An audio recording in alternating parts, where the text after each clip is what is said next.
When did you get out of quarantine and how many sessions? I got out of quarantine 2 days ago. Had a session yesterday and today. More individual stuff. Hope to get with the team tomorrow and into next week. Really getting ready to roll. We got a couple preseason games coming up, so the quicker I can get with the team, the better, I think. Was it a little bit of mixed emotions last week being overlooked in the NBA draft? Yeah, definitely fuels the fire a little bit, but again, like I said before, I'm super fortunate to be here and to be able to learn from a championship organization like this. It's like I said, it's first class. The people here are great. All the guys in the team are really good players and they know how to play. So I look forward to be able to learn from these guys and begin my professional career. So I'm excited. Are you using your time out here in Australia to try and ultimately get a spot on an NBA? It's something we've seen in the NBL just gone. A number of players have been drafted from this very competition. Right. So, as an American kid, growing up, your dream is to play in the NBA. With that being said, my sole focus is on Perth right now, and I'm going to help my team out in as many ways that I can. Hopefully help us bring back a third straight title, and then I'll worry about that, after the season. Would it be fair to say a title here and then potentially next year in the NBA? Would that be the perfect year then? Yeah, hey, we'll see. It wouldn't be a bad year, so we'll see. So was it Bill Donovan there at Chicago? Did you go to school with his son and play with him? So I played travel ball with his son throughout grade school. My family is pretty close with their family. Obviously, he's taken some pro jobs in the NBA with the Thunder and now with the Bulls. So, he's obviously a great coach, so wish him the best. Did you have many discussions with him in the lead-up? Did he gauge your interest at all? No, I really didn't have a lot of conversation with him. I think he was more busy just moving into Chicago, settling in, and then worrying about his team. And over there, the coaches, from what I know, the coaches don't really have a lot of say on the team, and the roster is more the management. So haven't spoken to him though. What's the biggest challenge for you, having quarantined and been in different environments overseas? What do you have to adjust to the most? Honestly, driving on the left side of the road, that's kind of like a big adjustment. But no, just getting in here, getting my feet under me a little bit after 2 weeks of quarantine. I tried to do whatever it is that I could in the room to make this transition as painless and as smooth as possible. But just running up and down and actually having a ball in my hands feels really good. And hopefully just to shake the rust off a little bit in these next couple of days.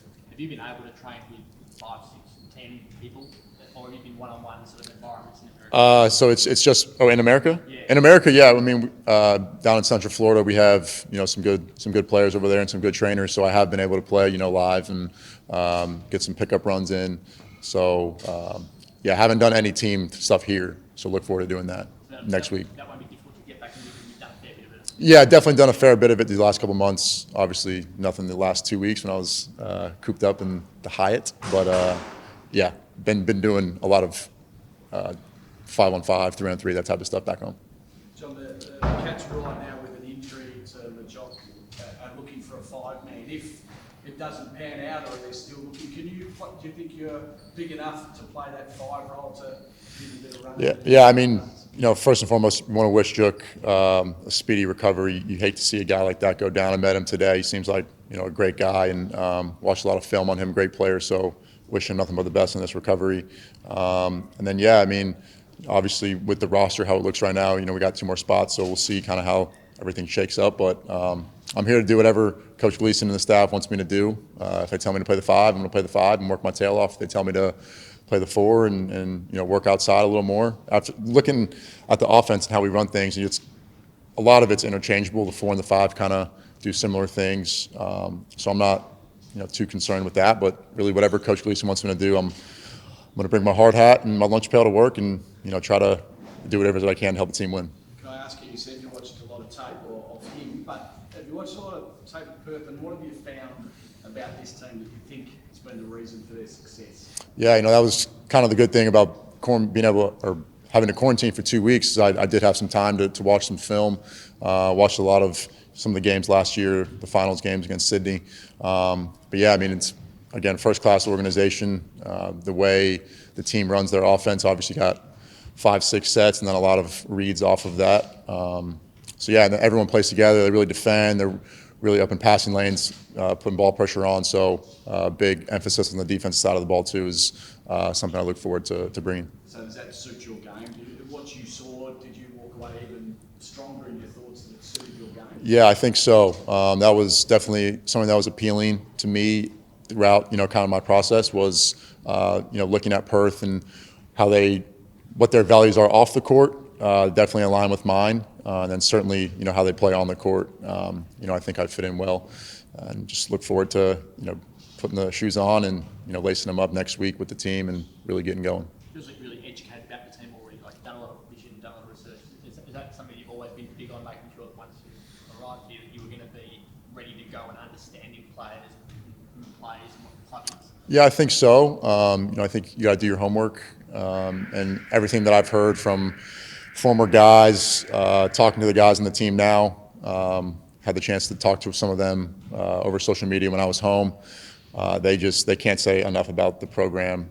Talking to guys like Todd and Kevin White, who were with different programs last year, they just say what Perth brings is just first class. And my first 2 days, I've seen that, and everything's kind of true from what I've heard. So yeah, everything works out well. Checks off all the boxes. When you talk about Perth, you talk as a team and their success, but there's also one individual that gets talked about a lot.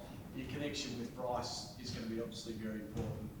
Is that something you'll work harder on to make sure that connection works straight away? Right. I mean, just first couple of days of practice, I mean, he's a great player, watching his film and everything. He can really score, he can really pass and handle the rock. So as a big, look forward to playing with a guy like that. Really look forward to playing with everyone on the team. Like I said, everyone out there can really play. Everyone plays together. It's a team game. It's not just one guy, not two guys, not three guys. So everyone has to be able to work. But certainly, I'm very impressed with Bryce and all the guys. So look forward to playing with them and gelling with them. John, the Red Army is what the fans are called here. They're arguably the loudest and most passionate. Have you got a nickname or something that you sort of want them to call you? Yeah, I mean, not really. My friends and everything don't really call me John. My family does. So Mooney or Moon is pretty much what a lot of people call me. So Moon, yeah.